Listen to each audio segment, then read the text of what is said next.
Hello everybody. तो कैसे हैं आप लोग? आज जो आपके सामने में प्रॉब्लम है, और ये प्रॉब्लम नहीं समझिए, ये इतना ज्यादा हिट कॉन्सेप्ट है कि बहुत ही मतलब जनरली सारे लोगों को लगभग ये पता होता है, लेकिन जब एग्जाम के अंदर में आता है तो शायद ये बहुत बार क्लिक नहीं करता है। ये प्रॉब्लम है एडियाबेटिक स्लोप और आइसोथर्मल स्लोप से रिलेटेड, कि अगर आपके पास कभी भी कोई पॉलीट्रॉपिक प्रोसेस है तो उसके जो स्लोप्स है उसके बेसिस पे आपको प्रॉब्लम यहां पे फॉर्म करके दिया गया है। और इस तरीके के प्रॉब्लम जेईई मेंस में बहुत ही ज्यादा एक्सपेक्टेड है, तो आपको ये कॉन्सेप्ट बिल्कुल भी याद रखना है। देखिए कैसे, कहानी क्या है, आप सभी को पता है कि अगर आपके पास कोई भी, अगर मैंने बोला कि यहां पे हमारे पास PV to the power n equal to constant है या m इक्वल टू कांस्टेंट है, और ये एक पॉलीट्रॉपिक प्रोसेस का इक्वेशन है। आप मुझे बताइए कि ये जो पॉलीट्रॉपिक प्रोसेस है इसका स्लोप कितना होता होगा। तो अगर इसका स्लोप निकालना है और एक प्रेशर वॉल्यूम का ग्राफ है तो स्लोप कितना होने वाला है, आप मुझे बताइए। Slope is going to be dp by dv। क्या सबको समझ में आ रहा है कि नहीं आ रहा है?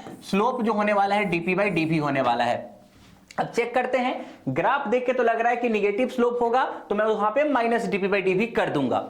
अब सबसे पहले अगर मैं इसको डिफरेंशिएट करता हूं ताकि मैं dp बाई dv निकाल सकूं, तो p का डिफरेंशिएशन हो जाएगा dp, और यहां पे आपने v to the power n कर दिया, और अगर आपने v to the power n का डिफरेंशिएशन किया तो n v to the power n minus 1 into dv और इंटू p इक्वल टू आपके पास 0 हो जाएगा। कांस्टेंट का डिफरेंशिएशन 0 है।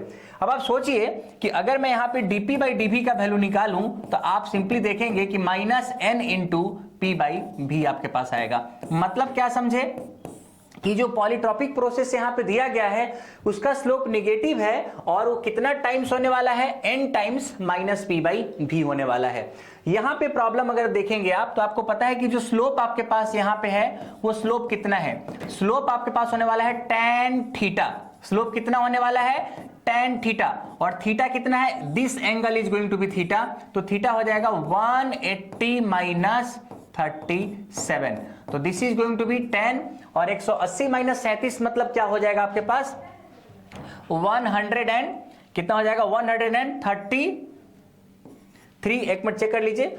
यस। अब आप सोचिए कि अगर आपने 180 माइनस 37 के बारे में देखा ध्यान से, और अगर आपने इसका वैल्यू निकालने की कोशिश की तो वैल्यू कितना होगा? डायरेक्टली मैं इसको करने का कोई मतलब ही नहीं है, डायरेक्टली मैं वैल्यू निकाल देता हूं इसका। तो ये जो वैल्यू आपके पास आएगा वो कितना आएगा? देखिए tan 180 minus theta minus tan theta, और माइनस tan 37 हो जाएगा आपके पास 3/4। क्या सबको समझ में आ रहा है क्या? तो ये जो आपके पास स्लोप है ये कुछ और नहीं, dp बाई dv ही तो है बच्चा।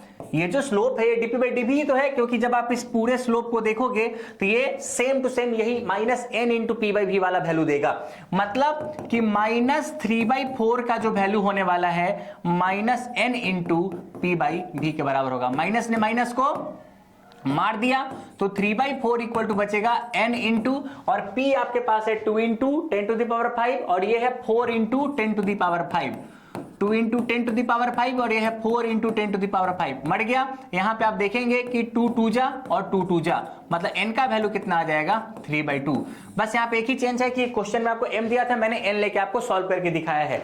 तो ये इस तरीके से आपको याद रखना है कि कभी भी अगर मेरे को एडियाबेटिक स्लोप और आइसोथर्मल स्लोप पीवी डायग्राम पे पूछा जाएगा तो याद रखिएगा कि जो आइसोथर्मल स्लोप होता है आपके पास, वो आइसोथर्मल स्लोप हमेशा होने वाला है माइनस p बाई v, और जो एडियाबेटिक स्लोप आपके पास होने वाला है वो है minus gamma p by v, और किसी भी पॉलीट्रॉपिक प्रोसेस का स्लोप अगर आप निकालोगे तो minus n p by v। इसी कॉन्सेप्ट पे ये पूरा सवाल था। होप आपको ये बातें समझ में आ गई होगी। तो मिलते हैं अगले वीडियो में, तो आपको कुछ इसी तरह की और बातें बताएंगे। तब तक के लिए सतर्क रहें, सुरक्षित रहें।